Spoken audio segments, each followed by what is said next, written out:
चमोली के रैनी गांव में ग्लेशियर टूटने के बाद हादसा हुआ था, जिसके बाद धौली गंगा नदी में मलबे का सैलाब उमड़ गया था। और आपको बता दें, ऋषि गंगा जो पावर प्रोजेक्ट है वो पूरी तरह से इस दुर्घटना में क्षतिग्रस्त हो गया है। मिली जानकारी के मुताबिक एनडीआरएफ, आईटीबीपी और सेना के जवान राहत और बचाव के काम में जुटे हुए हैं। सीएम त्रिवेंद्र सिंह रावत लगातार राहत कार्यों का जायजा ले रहे हैं। इस बीच शिक्षा मंत्री और उत्तराखंड के पूर्व मुख्यमंत्री रमेश पोखरियाल निशंक ने भी मौके पर पहुंचकर हालात का जायजा लिया। आपको बता दें कि कल चमोली जिले के जोशीमठ के पास एक ग्लेशियर टूटने से भारी तबाही आ गई थी। रेणी गांव के पास हुए इस हादसे के चलते दर्जनों लोगों के मरने की आशंका जताई जा रही है। धौली नदी में आए भारी तूफान के कारण ऋषि गंगा पावर प्रोजेक्ट पूरी तरह से बर्बाद हो गया है। इस प्रोजेक्ट में काम कर रहे करीब 150 लोग अभी भी लापता हैं। यह हादसा कल सुबह 8 बजे के आसपास हुआ था। ग्लेशियर टूटने से धौली नदी में आए तूफान के कारण आसपास के गांवों में भी दहशत का आलम था। इस हादसे ने साल 2013 में हुए केदारनाथ हादसे की खौफनाक यादें ताजा कर दी। सोशल मीडिया पर वायरल हुए वीडियो के चलते उत्तराखंड में दहशत का आलम देखने को मिल रहा था, लेकिन श्रीनगर के आगे धौली नदी का बहाव शांत हो गया था, जिसके बाद लोगों ने राहत की सांस ली थी। तो रेस्क्यू ऑपरेशन लगातार जारी है। जो जिंदगी है उसे बचाने का काम चल रहा है। और इसी खबर पर ज्यादा जानकारी के लिए हमारे संवाददाता प्रेम हमारे साथ जुड़ चुके हैं। प्रेम, ताजा अपडेट बताइए, अभी जो घटना है वो क्या कुछ अधिकारियों को दिया गया है, इसके अलावा रेस्क्यू ऑपरेशन किस तरह से चल रहा है वहां पर?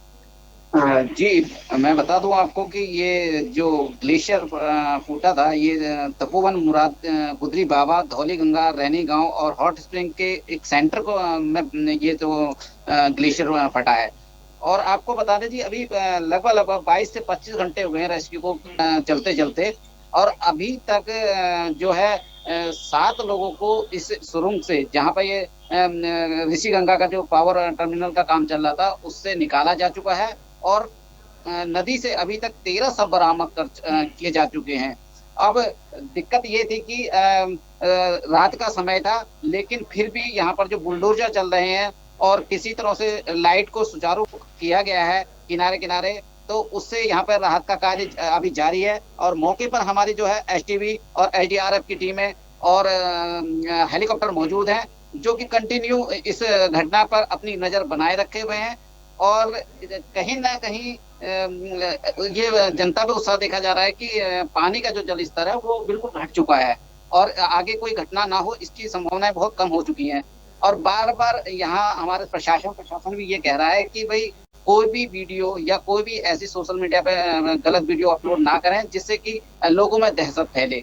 और हमारे जो अधिकारी लोग हैं वो कंटिन्यू यहाँ पर नजर बनाए रखे हैं। और डीजीपी उत्तराखंड अशोक कुमार जी कल से हमारे कंटिन्यू यहाँ पर अपनी नजर और अपने टीम के संग बिल्कुल मुस्तैद खड़े हैं। जी, डीजीपी ने भी जो उनके कार्यक्रम थे सारे कार्यक्रमों को रद्द कर दिया था। इसके अलावा कल रात का समय था, तो कहीं ना कहीं जो राहत कार्य थे उनमें थोड़ी सी जो है वो नरमी देखी गई हो, क्योंकि कहीं ना कहीं रात के वक्त अंधेरे की वजह से हालांकि वहाँ पर बिजली की व्यवस्था जरूर की गई थी, लेकिन उसके बाद जब सुबह का वक्त हुआ तो कहीं ना कहीं राहत कार्य में तेजी जरूर देखने को मिली होगी।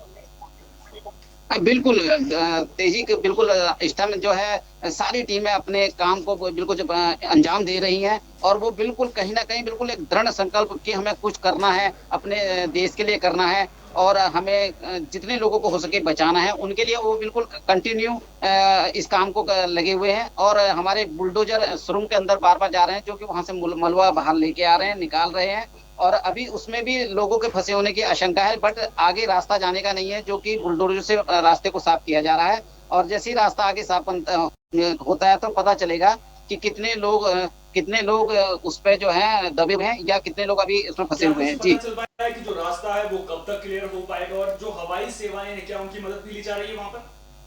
बिल्कुल हेलीकॉप्टर वहां पे मौजूद खड़े हैं। और जो घाटी में लोग हैं उनको हेलीकॉप्टर से ही रेस्क्यू करके यहाँ पर लाया गया है। आपके जो सुरक्षा टेंट बनाए हुए हैं, कैंप बनाए हुए, वहां पे उन्हें छोड़ा जा रहा है। और अभी सबसे बड़ी बात यह है कि जिन लोगों को उस सुरंग से निकाला गया है, वो उन लोगों में कहीं ना कहीं उत्साह देखा गया है। वो बर्फानी बाबा के जो बार बार जयकारे लगा रहे हैं कि हमें सिर्फ अगर इस आपदा से बचाया है तो बर्फानी बाबा ने बचाया है। जी, पर एक वीडियो वीडियो भी खूब वायरल हो रहा था जिसमें जो हमारे जवान हैं, जो हमारे सुरक्षा बल हैं, वो एक शख्स को सुरंग से बाहर निकालते हुए नजर आ रहे थे, जिसके बाद वो शख्स नाश्ता हुआ भी नजर आ रहा था। तो कहीं ना कहीं जो इस तरह की तस्वीरें सामने आई, उसके बाद जो सुरक्षा बल है उनके प्रति सम्मान बढ़ जाता है और कहीं ना कहीं एक प्राथमिकता सामने आती है कि अगर आप आए तो हमारी सुरक्षा बल है। बिल्कुल बिल्कुल, ये सुरक्षा बलों के ही परिणाम है जो कि उनको बचाया जा रहा है। और बाकी वहाँ की जो आम जनता है वो भी इस बात को बिल्कुल कह रही है कि भाई कहीं ना कहीं हमें जो इतनी बड़ी फोर्स हमारे लिए भेजी गई है और इतने लोग हमारे लिए जो बचाव कार्य में लगे हुए हैं, वो वहाँ पे वहाँ के लोकल के जो लोग हैं उनकी मदद कर रहे हैं। और कहीं ना कहीं आम जनता भी उनका साथ दे रही है। और इससे जो है सेना में भी उत्साह देखा गया है कि लोकल के लोग भी हमारा साथ दे रहे हैं और बचाव कार्य जारी है। अब जैसा कि मौसम विभाग ने भी जारी किया था कि मौसम अगले 2 दिन तक साफ रहेगा, इसको लेकर भी सेना में काफी उत्साह है, वहाँ के लोगों में काफी उत्साह है कि हमारे जो रेस्क्यू है उस पर कोई दिक्कत नहीं आएगी। और लगातार यहाँ पर जो है रेस्क्यू जारी है और एसडीआरएफ की टीम और आईटीबी की टीम जो है कंटिन्यू वो नजर बनाए रखी है। जो पानी चल भी रहा है तो उसके किनारे किनारे भी जो है हमारे जवान खड़े हैं, कोई अगर बहके भी जा रहा है तो उसे हाथों हाथ रेस्क्यू किया जा सके। मुख्यमंत्री त्रिवेंद्र सिंह रावत वहां पर पहुंचे थे, जिसके बाद अब जो है खबरें जो निकलकर सामने आई है, जो मुझे जानकारी मिल रही है, रमेश पोखरियाल निशंक भी वहां पर पहुंचे थे। क्या कुछ कहा था रमेश पोखरियाल निशंक ने इस दौरान?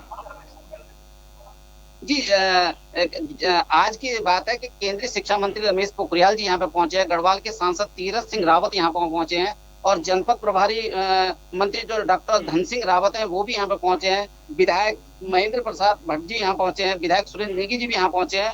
उन्होंने यहाँ की जनता से और यहाँ के शासन प्रशासन से कहा है कि कोई भी किसी भी रेस्क्यू करने में लापरवाही ना बरतें। किसी भी तरह की मदद सरकार से चाहिए होती है तो वो हमसे संपर्क करें, हम हमेशा और तत्पर हर समय तत्पर यहाँ पे बैठे हैं। और सबसे बड़ी बात यह है कि यहाँ के जो हमारे मुख्यमंत्री त्रिवेंद्र रावत ने जो लोग मारे गए हैं उनके लिए 4-4 लाख रुपए की धनराशि की घोषणा की कि उनके परिवार वालों को 4-4 लाख रुपए सरकार द्वारा दिए जाएंगे। जी, त्रिवेंद्र सिंह रावत ने, यानी कि राज्य सरकार ने जो है 4-4 लाख रुपए मुआवजे की घोषणा की है। इसके अलावा अपने दर्शकों की जानकारी के लिए मैं बता दूं कि जो केंद्र सरकार है उसने भी मृतकों के लिए 2-2 लाख रुपए के मुआवजे का ऐलान किया है। कहीं ना कहीं मैं बात करूं प्रधानमंत्री नरेंद्र मोदी ने जो इस बात से कोई करके कहा था, पश्चिम बंगाल में जनसभा को संबोधित कर रहे थे, इस दौरान उन्होंने जनसभा को संबोधित करते हुए कहा था कि जो उत्तराखंड के लोग हैं वो किसी भी आपदा का सामना करने में सक्षम हैं। उत्तराखंड के लोग साहसी हैं। इस दौरान उन्होंने इस बात का जिक्र भी किया था कि उत्तराखंड के हर परिवार से एक ना हिस्सा और प्रधानमंत्री उत्तराखंड के लोगों को बातें करें, जब आपदा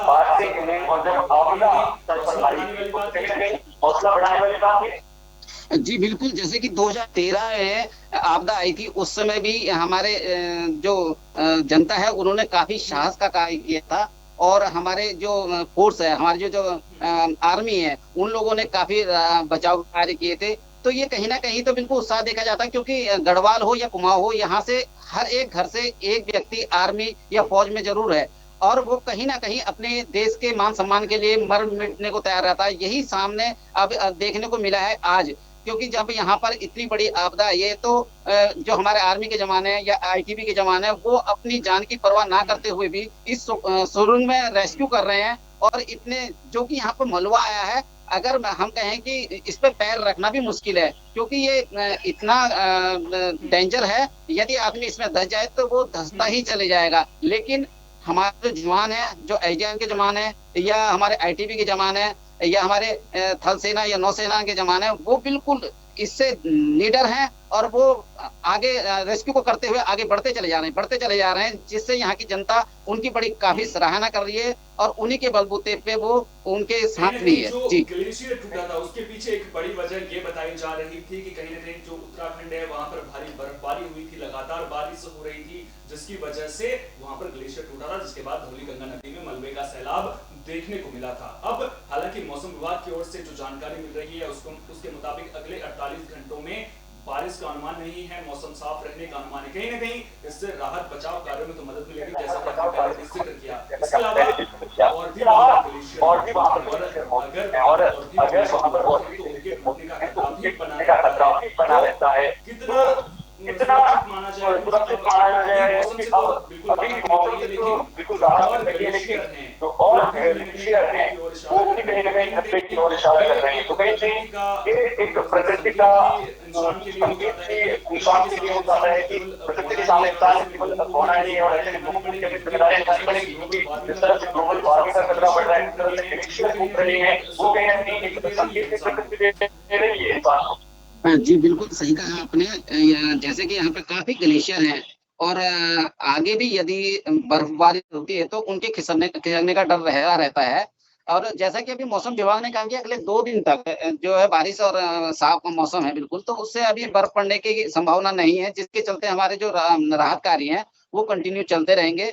और कहीं ना कहीं अभी इस पर जो मौसम विभाग रडार के जरिए नजर बनाए रखा है कि कोई ऐसी हलचल आगे तो नहीं हो रही है जिससे कि आगे कोई नुकसान हो। और इसको लेकर जो हमारी एसडीआरएफ टीम है वो कंटिन्यू आगे रेस्क्यू में बढ़ती चली जा रही है, जिससे अभी अभी लगाया जा रहा है कि इस सुरंग के अंदर ही कम से कम 100 लोगों के फंसे होने की आशंका है। और जी आपको बता दें कंटिन्यू हमारी टीम जो है यहाँ पे आईटीबी की या एसडीआरएफ की टीम रेस्क्यू पे लगी हुई है। वो फिलहाल उनको ना तो अपने खाने का ना पीने का होश है, सिर्फ उन्हें एक उनके सर पे जुनून है कि हमें किसी तरह इसमें फंसे लोगों को बचाना है। जी मामले को लेकर के ऋषिगंगा पावर प्रोजेक्ट के पूरी तरह से तबाह होने की खबर भी निकल करके सामने आ रही है। कितना बड़ा नुकसान है उत्तराखंड के लिए, और क्या ऋषिगंगा पावर प्रोजेक्ट के जो बड़े अधिकारी हैं उनकी ओर से मामले को लेकर के कोई बयान सामने आया है? जी उनके पास ऐसा फिलहाल उन्होंने यही कहते हुए आ रहे हैं कि अभी हमें लोगों को बचाना है और अभी इसका आंकलन नहीं किया जा सकता कि क्या नुकसान कितना नुकसान। फिलहाल तो ये प्रोजेक्ट पूरा ध्वस्त हो चुका है। जी इस प्रोजेक्ट के ध्वस्त होने का मतलब है कि जो भी नुकसान हुआ है वो फिर से पूरा उसकी भरपाई करनी पड़ेगी तभी, क्योंकि जो प्रोजेक्ट चल रहा था उसके द्वारा बिजली सप्लाई हो या फिर जो बाकी काम हो उसका फायदा जो है पूरी जनता को ही नहीं, उत्तराखंड की जनता को ही नहीं, देश की पूरी जनता को मिला था। अच्छा, अगर मैं पानी के स्तर की बात करूं कि इस तरह से कल सैलाब की तस्वीरें उसके बाद एक बार को तो अधिक बार को लगा है कि हो जाती है, अभी जलस्तर है वो क्या हानि कह रहा है, क्या जलस्तर अब खतरे के निशान से नीचे नजर आ रहा है वहां पर? हाँ जी बिल्कुल सही कहा। जो ये ग्लेशियर फटा था और उस जब वो जोशीमठ के इस तालाब में गिरा तो उसके गिरने से पानी चारों ओर फैल गया, जिसके प्रेशर से ये जो हमारा ऋषिगंगा बिजली परियोजना का बांध बना था वो टूट गया।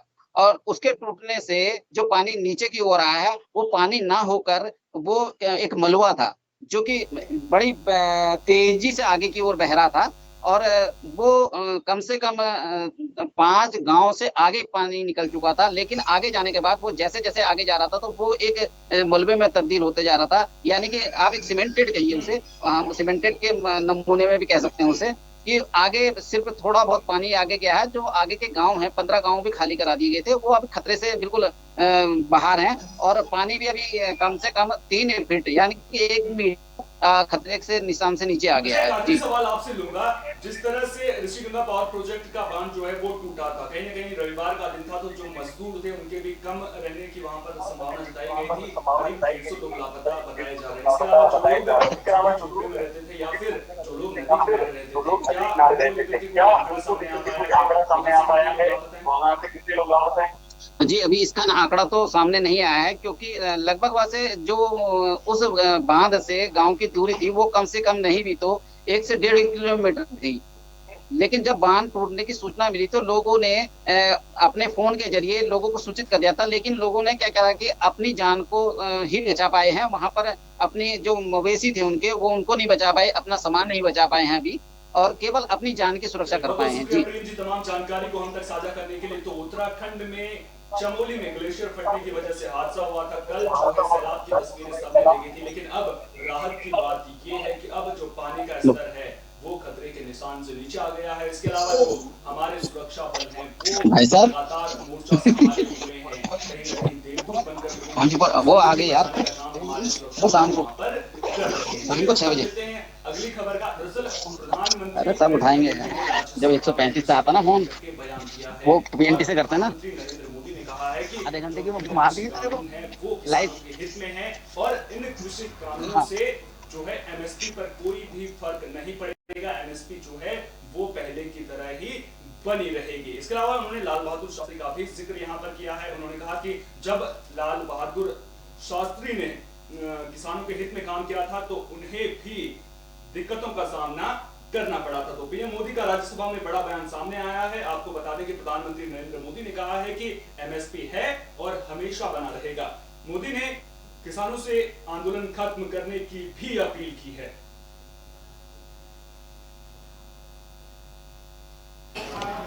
दोबारा आने के बाद भी यही बात को दोहरा रहा और हम न हमारी डायरेक्शन बदली है, न हमने डाइल्यूट किया है, न डाइवर्ट किया है।